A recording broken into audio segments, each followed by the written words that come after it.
Hello everyone, आप सभी का स्वागत है बीटीसी में। आज हम लोग पढ़ने वाले हैं मैट्रिक्स एंड डिटर्मिनेंट। तो स्टार्ट करते हैं हम लोग मैट्रिक्स एंड डिटर्मिनेंट।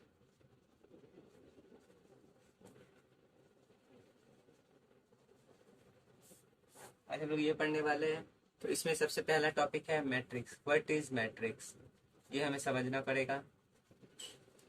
तो पहला मैट्रिक्स क्या है? Matrix is an arrangement. इसको लिख सकते हैं, it is an arrangement. It is an arrangement. Okay, ये एक रियल भी हो सकता है, इमेजिनरी भी नंबर का अरेंजमेंट हो सकता है, रियल और इमेजिनरी। ओके, तो इसमें आता है कि इसको किस तरह से डिनोट करते हैं। इसको डिनोट करते हैं हम लोग इस तरह से। लेट ए अगर एक मैट्रिक्स है तो इस तरह डिनोट होगा, एक हाफ बॉक्स टाइप का। इसके अंदर एलिमेंट आएंगे जो भी है। ये 3 हो सकते हैं, 4 हो सकते हैं, ये इस तरह भी हो सकता है। कोई डिटर्मिनेंट मतलब मैट्रिक्स, सॉरी गाइस, कोई भी मैट्रिक्स इस तरह भी हो सकता है, मैट्रिक्स इस तरह भी हो सकता है, सिंगल रो का। अब ये आगे हम लोग चर्चा करेंगे, इसके रो और कॉलम के बारे आगे चर्चा करेंगे। तो पहले हम लोग लिखते हैं यहाँ पे होता क्या है रो और कॉलम, मतलब ऑर्डर। इसे हम लोग ऑर्डर कहते हैं। ऑर्डर कौन सा ऑर्डर है, कैसे समझते हैं? ठीक है गाइस, तो ऑर्डर क्या होता है? ऑर्डर समझने के लिए हमें एक एग्जाम्पल लेना पड़ेगा। लेट हम लोग एक एग्जाम्पल लेते हैं, A11, A12, A21, A22। ये मान लीजिए 4 एलिमेंट है एक मैट्रिक्स में। तो इसका ऑर्डर क्या है, कैसे पता चलेगा? तो ऑर्डर पता करने के लिए हमें ये जो आखिरी एलिमेंट होता है उसका जो ये होता है, इसका जो यहाँ पे जो लिखा हुआ है उसके नीचे वाला नंबर, इसको हम लोग डायरेक्ट ऑर्डर लिख सकते हैं। तो इसको लिखते किस तरह? अगर इस तरह लिखा हुआ है, अगर मैं कहूँ कि ABCD लिखा हुआ है, अगर एलिमेंट इस तरह है ABCD, फिर कैसे पता चलेगा? इसके नीचे कुछ नहीं लिखा हुआ है, यहाँ क्या लिखना है?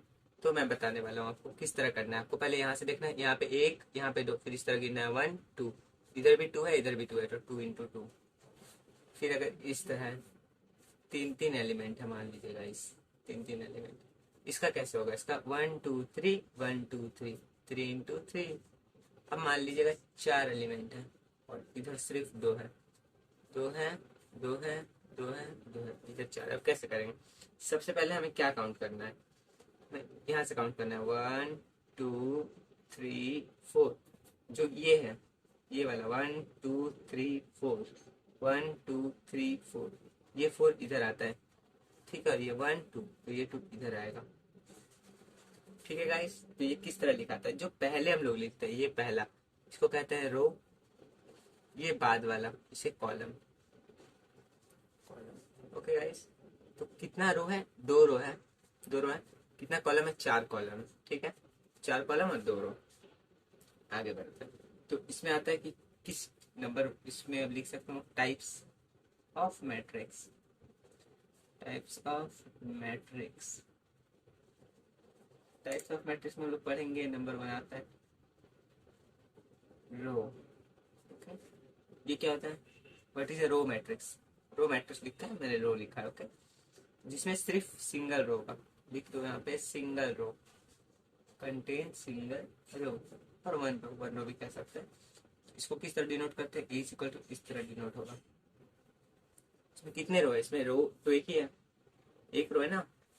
कॉलम कितने भी हो, यहाँ पे मान लीजिए कितना भी हो, कॉलम कितना भी, उससे फर्क नहीं है, पर रो तो एक ही है ना। तो इसको इस तरह लिखते हैं 1 रो इंटू कितना कॉलम है नहीं पता, डैश। ओके, मेरे को आइडिया नहीं कितना। लेटेस्ट यहाँ पे अगर n कॉलम्स है, यहाँ पे नंबर n नंबर्स है, तो यहाँ पे n आ जाएगा, m है तो m आ जाएगा, उस तरह आगे बढ़ेगा ये। ओके, अब आते हैं दूसरा। दूसरा क्या होता है? कॉलम। रो है तो कॉलम तो होगा ही। What is column matrix? Single बात है, सिंपल सा, सिंगल और 1 कॉलम, जिसमें सिर्फ एक कॉलम एग्जिस्ट करे उसे हम लोग कहते हैं कॉलम मैट्रिक्स। इसमें किस तरह होगा? इसमें इस तरह होगा। ओके गाइस, कितना कॉलम है फर्क नहीं पड़ता, रो कॉलम एक होना चाहिए, कॉलम जो है एक होना चाहिए। रो कितने हैं? 1 2 3 4, 4 रो है, सिंगल कॉलम। 1 2 3 4, 4 रो 1 कॉलम। रो इंटू कॉलम लिखा था, इसलिए 4 × 1। अब इसी में अगर लेटेस्ट जैसे इसमें अगर n ले लें, यहाँ पे मान लीजिए यहाँ पे n टर्म्स है, अगर n टर्म्स है तो क्या आ जाएगा? n × 1। ओके, रो में 1 × n, अगर इसमें n टर्म्स है तो इसमें अगर m टर्म्स हुआ यहाँ पे m हो जाएगा, यहाँ पे अगर 2 टर्म्स हुए तो यहाँ पे 2 हो जाएगा। उस तरह आपको ध्यान रखना है। ओके, हम लोग पढ़ते हैं दूसरा चीज। अब आता है इसके बाद point number 3, what is a square matrix. Square matrix, square matrix किसे कहते हैं? ओके, तो स्क्वायर मैट्रिक्स किसे कहते हैं? स्क्वायर मैट्रिक्स कहते हैं जहाँ पे ये दोनों, मैंने आपको बताया ना, ये वाला, ये जिसमें सेम है 3 into 3, 2 into 2, दोनों नंबर सेम होना चाहिए, तो उसे स्क्वायर मैट्रिक्स कहते हैं। तो what is square matrix? Same number of rows and column, rows and column, और कह लो number of rows is equal to number of columns. Notes आप लोग को मिल जाएगी, नोट्स पे ध्यान ना दें, अभी पढ़ लें, ठीक है। स्क्वायर मैट्रिक्स ये होता है। अब हम लोग इसका एग्जांपल ले लेते हैं क्या होता है। अगर हम लोग कह ले ए स्क्वायर मैट्रिक्स है कि नहीं पता करने के लिए, तो 1 2 3 4, 1 2 3 1 2 3 1 2 3 1, is it a square matrix? Is it a square matrix? Video pause कीजिए और सोचिए। तो हम लोग अब आंसर बताते हैं। इसका आंसर है नो। क्यों? क्योंकि यहाँ पे 3 है, यहाँ पे 4 है, इसलिए नहीं हो। ठीक है, अब आगे बढ़ता है दूसरा एग्जाम्पल। लिख लीजिए, ये एग्जाम्पल है, ये एग्जाम्पल ऊपर वाला एग्जाम्पल नहीं है। एग्जाम्पल ये होगा, अगर 2 रो है और 2 कॉलम है, 1 2 1 2, तो है यस 2 into 2 सेम आ रहा है ना, बस सेम आना चाहिए। यहाँ दोनों में नंबर सेम रहेगा, same number of column equal to row, number of row equal to number of column होगा, तो हम लोग कह लेंगे स्क्वायर मैट्रिक्स। ठीक है, अब ज़्यादा टाइम ना वेस्ट करते हुए बढ़ते हैं आगे। अब इसके बाद हम लोग पढ़ेंगे डायगोनल एलिमेंट क्या होता है। Diagonal elements, what is the diagonal elements. ठीक है, क्या होता है डायगोनल एलिमेंट्स? अब पहले आपको एक चीज और बता देते हैं, फिर आप लोग डायगोनल एलिमेंट में कंफ्यूज होंगे।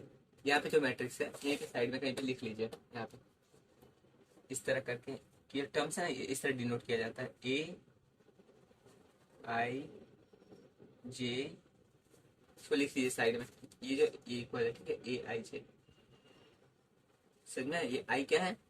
तो आई है नंबर ऑफ रोज, मैं यहाँ पे लिख देता हूँ नंबर ऑफ रोज, और ये है number of columns, number of columns. हो गया?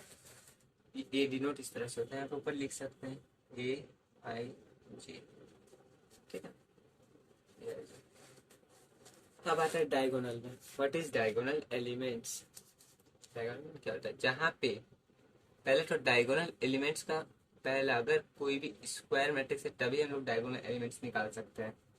ठीक है, तो पहले हम लोग यहाँ पे लिख देते हैं साइड में, elements a i j where i is equal to जे।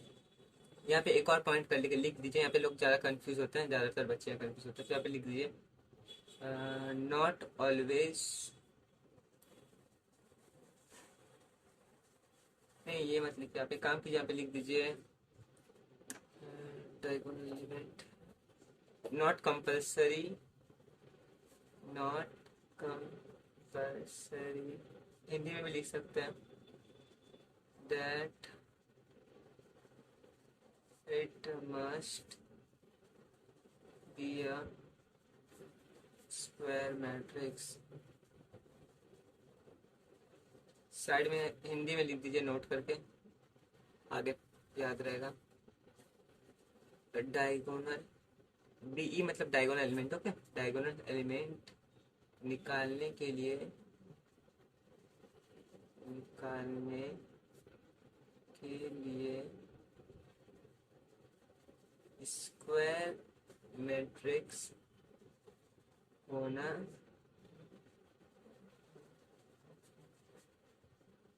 जरूरी, ये यहाँ पे कंपल्सरी नहीं है,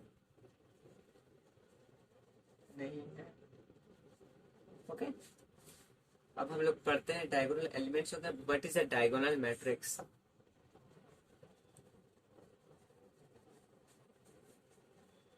मैट्रिक्स ये फिफ्थ इसके बाद का पॉइंट है। ओके, डायगोनल मैट्रिक्स क्या होता है? तो डायगोनल मैट्रिक्स वो मैट्रिक्स होता है, पहले तो हम लोग लिख देते हैं साइड में इसको, डेफिनेशन होता क्या है। यहाँ पे कंपलसरी पॉइंट है कि स्क्वायर मैट्रिक्स होना चाहिए। डायगोनल मैट्रिक्स वो होता है जो एक स्क्वायर मैट्रिक्स ऑलरेडी है, अगर वो स्क्वायर मैट्रिक्स नहीं है तो वो डायगोनल मैट्रिक्स कभी नहीं हो सकता। ओके, तो यहाँ पे लिख दीजिए ऐसा square matrix such that a square matrix such that aij is equal to 0 for all. ये फॉर ऑल का साइन है, इसको कहते हैं फॉर ऑल, लिख लीजिए साइड में, for all i equal to j. Okay, इसको बॉक्स बना लीजिए, डब्बे में डाल दीजिए इसको, ये बहुत इंपॉर्टेंट पॉइंट है। ठीक है, डायगोनल एलिमेंट के लिए स्क्वायर मैट्रिक्स का होना जरूरी नहीं है, पर डायगोनल मैट्रिक्स के लिए स्क्वायर मैट्रिक्स का होना जरूरी है, ये आपको ध्यान रखना है, यहाँ पे गलती ना करें। फिर इसके बाद इसी में लिख लें स्केलर मैट्रिक्स। स्केलर मैट्रिक्स क्या होता है? स्केलर मैट्रिक्स वो मैट्रिक्स होता है, यहाँ लिख लीजिए a i j equal to 0 for all i is not equal to j. ठीक है, या पैसे भी लिख सकते हैं आप, a i i equal to k comma k is not equal to 0। नीचे आके लिख लीजिए यहाँ पे आइडेंटिकल मैट्रिक्स, ये इसी का पार्ट है। फिर डायगोनल मैट्रिक्स के अंदर दो इस तरह लिख सकते हैं, दो पॉइंट आइडेंटिटी, और इसको यूनिट मैट्रिक्स भी कहते हैं, यूनिट मैट्रिक्स क्या होता है? डायगोनल मैट्रिक्स के अंदर आता है, ये डायगोनल का टाइप लिख सकते हैं, एक टाइप है, ये दूसरा टाइप है इसके अंदर। ओके, मैंने ही में लिख दिया, जगह नहीं थी इसलिए। इसमें क्या होता है? इसमें ए आई जे की वैल्यू इक्वल 0 होगी for all i is not equal to 0। कब? तो ए आई आई इक्वल टू 1। ध्यान देने की बात है, पहला लाइन दोनों में सेम है। इसमें ए आई जे ए आई आई मतलब ए एक्स एक्स भी हो सकता है, ए वाई वाई भी हो सकता है, ए सेम नंबर ए 1 इंटू 1 मतलब ऑर्डर 1 फर्स्ट ऑर्डर का भी हो सकता है। 2 इंटू 2 ऑर्डर के लिए भी अगर के आ रहा है, कॉन्स्टेंट वैल्यू आ रहा है, वो 0 नहीं है तो स्केलर मैट्रिक्स है।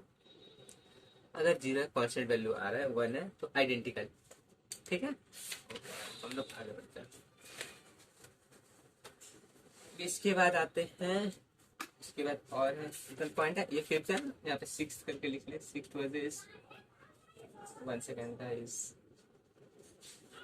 चलिए 6 1 इज नल मैट्रिक्स। नल समझ सुन के ही पता चल रहा है क्या होता है, खाली एम्प्टी मैट्रिक्स भी इसको कहते हैं। ओके, इसमें क्या है, बस ये लिख लीजिए a i i equal to 0। A i जे अगर 0 होगा, जिसके सारे एलिमेंट 0 है, फर्क नहीं पड़ता ऑर्डर, आप लिख लीजिए साइड में, और एनी ऑर्डर। एग्जाम्पल भी लिख लीजिए इक्वल टू 0 0 0 0 और इज इक्वल टू 0 0 0 0 0 0। ठीक है, अगर सारे एलिमेंट 0 हैं तो उसे नल मैट्रिक्स कहते हैं। अब आते हैं, ये इंपॉर्टेंट है, ओके, ये वाला 7 और 8, इसमें कहते हैं अपर ट्रायंगुलर। अपर ट्रायंगुलर क्या होता है? अपर ट्रायंगुलर मैट्रिक्स 7 में ही लिख लीजिए दोनों, एक होता है अपर ट्रायंगुलर मैट्रिक्स और एक होता है लोअर ट्रायंगुलर मैट्रिक्स।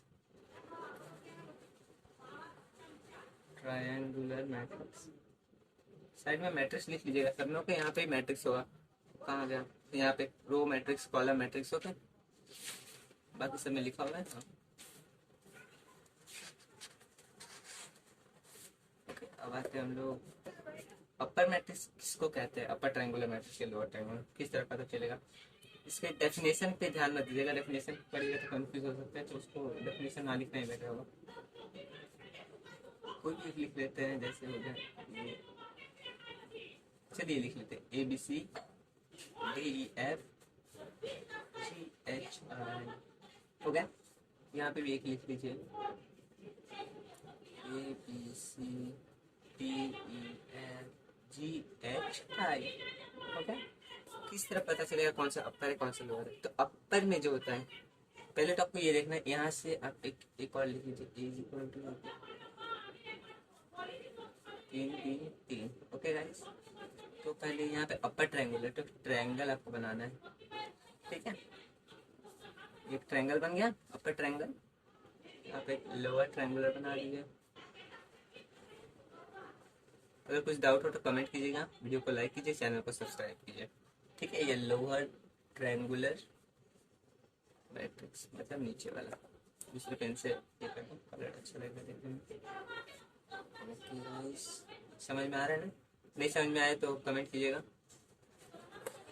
ओके। अब इसका क्या प्रॉब्लम है, मतलब इसको किस तरह समझेंगे कि अगर ट्रायंगल बनेगा, बाकी सब टर्म, ओके।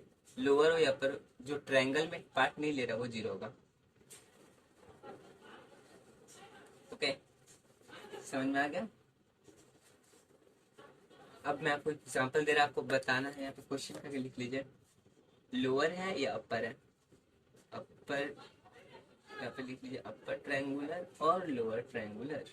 क्वेश्चन क्या है? क्वेश्चन है a इज इक्वल टू, दो टर्म के लिए बनाते हैं 1025।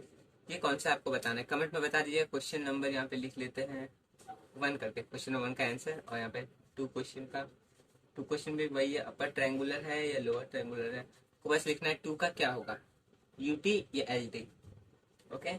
इसमें है 1350037 0 and 0, ओके।